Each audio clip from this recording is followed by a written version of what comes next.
अस्सलामुअलैकुम दोस्तों, मैं हूं सैयद अली और आप देख रहे हैं सब कुछ सीखो यूट्यूब चैनल।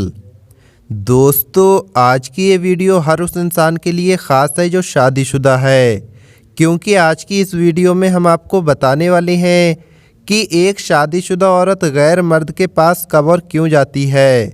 शौहर की वो कौन सी गलती है जिसकी वजह से शादीशुदा औरत गैर मर्द के पास जाने पर मजबूर हो जाती है। इसमें आपको एक मियाँ बीवी की ज़िंदगी का सच्चा वाक़या भी बताया गया है जो इंशाअल्लाह आपकी ज़िंदगी बदल देगा। वीडियो शुरू करने से पहले अगर आप हमारे यूट्यूब चैनल पर नए आए हैं तो चैनल को सब्सक्राइब करके बेल आइकन ज़रूर दबा दें। तो चलिए वीडियो शुरू करते हैं। दोस्तों, कभी कभी हम इन बातों से अनजान हो जाते हैं कि हमारी छोटी छोटी गलतियाँ किस तरह हमारे बसे बसाए घर को तबाह बर्बाद कर देती हैं। हम ये भूल जाते हैं कि हमारे घर में जो गलत हो रहा है कहीं इसके ज़िम्मेदार हम खुद तो नहीं हैं। दोस्तों, अब हम आपको एक मुसलमान भाई का सच्चा वाक़या सुनाते हैं जिसे सुनकर आप भी हैरान रह जाएंगे। दोस्तों, जिन मुसलमान भाई का वाक़या हम आपको सुनाने वाले हैं उनका नाम परवेज़ है।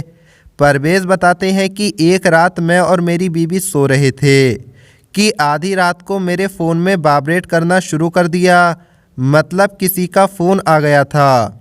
मेरे मोबाइल की स्क्रीन ऑन हो चुकी थी। ये सुनकर मेरी आँख खुल गई। मैंने फ़ोन उठाकर देखा तो निशा का कॉल था। प्यारे दोस्तों, आपको बता दें निशा और परवेज़ का नाजायज़ ताल्लुक़ है। परवेज़ आगे बताते हैं कि मैंने सोचा कि इस वक्त उसको क्या मुसीबत पड़ी होगी। मैंने कुछ बड़बड़ाते हुए फ़ोन हाथ में लिया और कॉल को काट दिया। इसके बाद मैंने उसे व्हाट्सएप पर मैसेज कर दिया, मैं अभी तुमसे बात नहीं कर सकता क्योंकि मेरे पास मेरी बीवी सो रही है। मैसेज सेंड करके मैं निशा के रिप्लाई का इंतज़ार करने लगा।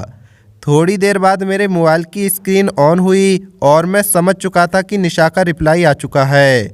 मैंने अपना मोबाइल उठाया तो देखा निशा ने लिखा था, बहुत ज़रूरी बात है, थोड़ी देर आप बाहर जाकर बात कर लो। ये देखकर थोड़ी देर तक मैं सोचता रहा, फिर अपने बिस्तर से उठा और आहिस्ता से बिना कोई आवाज़ किए अंधेरे में ही अपने हाथ टटोलने लगा और अपनी चप्पलों को ढूंढने लगा। जब मुझे चप्पलें मिल गईं तो मैं धीरे से आगे बढ़ा और कमरे का दरवाज़ा खोला। बाहर की लाइट चालू थी। दरवाज़ा खोलने से हमारे कमरे में हल्की सी रोशनी हो गई तो मैंने पीछे मुड़कर देखा कि कहीं मेरी बीवी जाग तो नहीं रही है। जब मैंने अपने बिस्तर पर नज़र डाली तो बिस्तर बिल्कुल खाली पड़ा था। मेरी आंखें फटी की फटी रह गईं क्योंकि मेरी बीवी बिस्तर पर नहीं थी। ये देखकर मैं काफ़ी परेशान हुआ और सोचने लगा कि आधी रात को वो कहाँ चली गई है। ये सब देखकर मेरे दिमाग में कई तरह तरह के सवाल उठने लगे। मैं बहुत हैरान और परेशान हो गया और जल्दी से अपने कमरे से बाहर निकलकर अपने किचन की तरफ गया। वहाँ जाकर देखा तो किचन की लाइट भी बंद थी। वॉशरूम की तरफ नज़र दौड़ाई तो वहाँ भी कुछ नहीं था।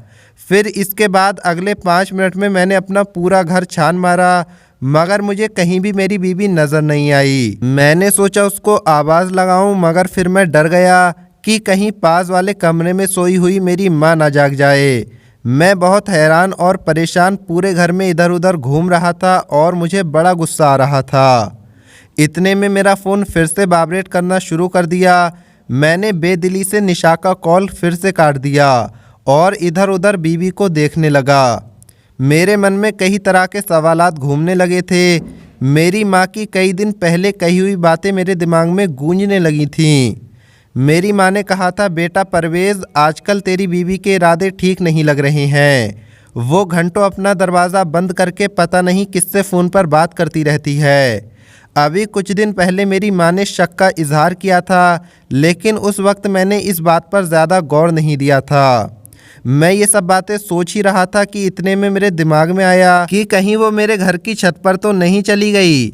मैं अपने दिमाग में सवालों का अंबार लिए छत की सीढ़ियों पर चढ़ने लगा। अभी मेरा पैर आखिरी सीढ़ी पर लगने ही वाला था कि मेरी बीवी की बातें सुनकर मेरे पैर वहीं पर रुक गए। मेरी बीवी किसी से फ़ोन पर बात कर रही थी और उसको बता रही थी कि मैं उसकी बीवी तो बन गई, लेकिन मेरे शौहर को मुझ में बिल्कुल भी दिलचस्पी नहीं है। हमारे दरमियान ज़ोर ज़बरदस्ती का रिश्ता चल रहा है। जब पहली बार मैंने उनके फ़ोन में किसी निशा नाम की लड़की के गंदे गंदे मैसेज पढ़े तो मैं उनको पढ़कर बहुत रोई थी। मेरा दिल किया कि मैं इस बारे में अपने शौहर यानी परवेज़ को बताऊं, मगर फिर मैं डर गई कि कहीं बात आगे ना बढ़ जाए और कहीं मेरा शौहर गुस्से में आकर मुझे तलाक ना दे दे। जब मैं सो जाती हूँ तो वो घंटों किसी लड़के से फ़ोन पर बातें करते रहते हैं। मैं अपने आप को अंदर से कोसती रहती हूँ, मगर मैं इस बात को कितने दिनों तक बर्दाश्त करती। मैं भी तो एक इंसान ही हूँ, मुझे भी तो कोई चाहिए जो मुझे अपना समझे, जिससे मैं अपने दिल की बात कर सकूं, जो मेरे दिल की बातों को सुन सके। मगर जब से तुम मेरी ज़िंदगी में आए हो तो मुझे ऐसा लगने लगा है कि इस दुनिया में कोई तो ऐसा है जो मेरा अपना है, जो मेरी परवाह करता है। मैं जब भी परेशान होती हूँ तो तुम्हें याद करती हूँ, तुमसे बात करके मेरे दिल का बोझ हल्का हो जाता है। अगर मेरा शौहर परवेज़ अपने दिल की बातें किसी और को सुनाते हैं तो मेरे दिल की बात सुनने के लिए तुम मेरे पास हो। दोस्तों, परवेज़ आगे कहता है कि अभी उन दोनों की बातें चल ही रही थीं, मगर अब मेरे अंदर कुछ और सुनने की ताकत नहीं रही। ये सब बर्दाश्त के बाहर हो रहा था। फिर मैंने गुस्से से आगे बढ़ना चाहा। मैं आगे बढ़ने ही वाला था कि इतने में मेरा फ़ोन फिर से वाइब्रेट हुआ। मैंने देखा तो फिर निशा की कॉल आ रही थी। ये देखकर मेरे सारे जज्बात ठंडे पड़ गए। एकदम से सब कुछ रुक गया। मुझे ऐसा लगा जैसे किसी ने मेरी ज़बान जकड़ ली हो। उसके बाद मेरे पैर आगे नहीं बढ़ पाए और एक हारे हुए इंसान की तरह मैं सीढ़ियों से उतरने लगा। उनकी बातें अभी मेरे कानों में पड़ रही थीं और मेरे कलेजों को छलनी कर रही थीं। मैंने अपना फ़ोन बंद किया और आकर बिस्तर पर लेट गया। मुझे आराम पहुंचाने वाला बिस्तर आज मुझे कांटों की तरह चुभ रहा था, मगर इस गुनाह का कसूरवार मैं खुद था। कैसे किसी और को इसकी सज़ा देता? इस बात का अगर कोई कसूरवार था तो वह मैं खुद था। ये कहते हुए परवेज़ फूट फूट कर रोने लगा। दोस्तों, सुनने में तो ये वाक़या आपको एक कहानी की तरह लगा होगा, मगर आज यही हकीकत है। आज इस दुनिया में बहुत से मर्द ऐसे हैं जो अपनी बीवी होने के बावजूद भी गैर औरतों में दिलचस्पी रखते हैं, गैर औरतों के चक्कर में रहते हैं और ये बात किसी भी औरत को पसंद नहीं होती, जिसकी वजह से मियाँ बीवी में दूरी बन जाती है और फिर औरत गलत कदम उठा बैठती है। अगर शौहर अपनी बीवी के हक उस तरह से पूरे करे जो एक अच्छे शौहर को करना चाहिए तो बीवी कभी भी गलत कदम नहीं उठाएगी। लेकिन इसी तरह एक बीवी को भी चाहिए कि वो भी अपने शौहर के उसी तरह हक पूरे करे जिस तरह इस्लाम में बताया गया है। अगर मियाँ और बीवी एक दूसरे को समझेंगे और एक दूसरे के साथ सच्चाई से रिश्ता निभाएंगे तो आने वाली औलाद बहुत ज़्यादा नेक होगी, कामयाब होगी और फर्मा बरदार होगी। अल्लाह पाक तमाम बहनों के घर आबाद रखे। आमीन अल्लाहुम्मा आमीन।